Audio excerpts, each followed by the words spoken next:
Mr. Raskin, do you want to begin questions?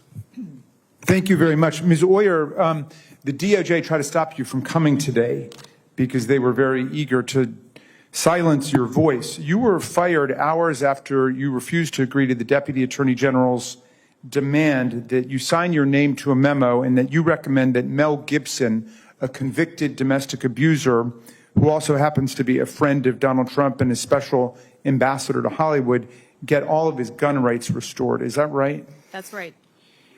And you refused to be complicit in that sequence of events because you had serious concerns.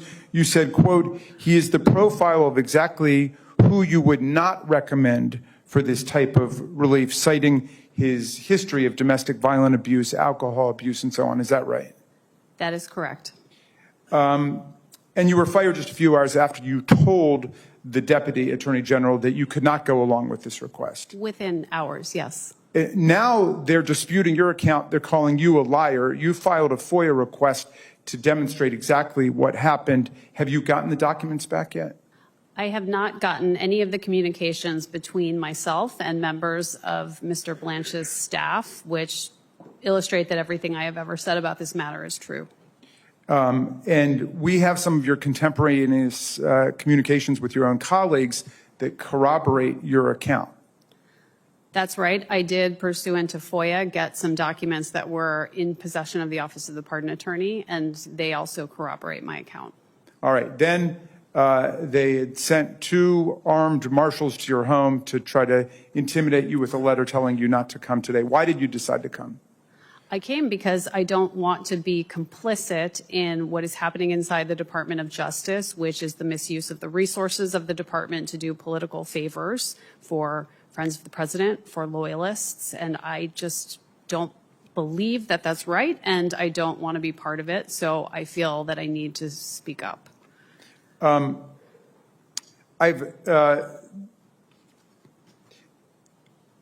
Your courage is heroic to us, and I want to say to you and your family, thank you, and we are with you, and we're going to stand by you.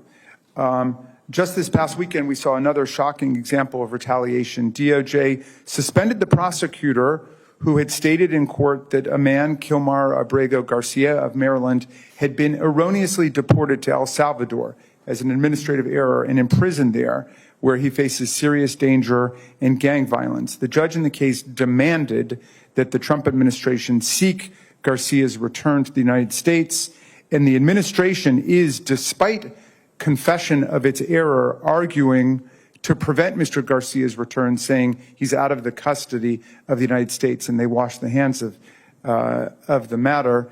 Ms. Young, is there any doubt in your mind that this prosecutor's suspension was retaliation simply for speaking the truth in court, as this prosecutor was sworn to do? That's what the facts seem to suggest.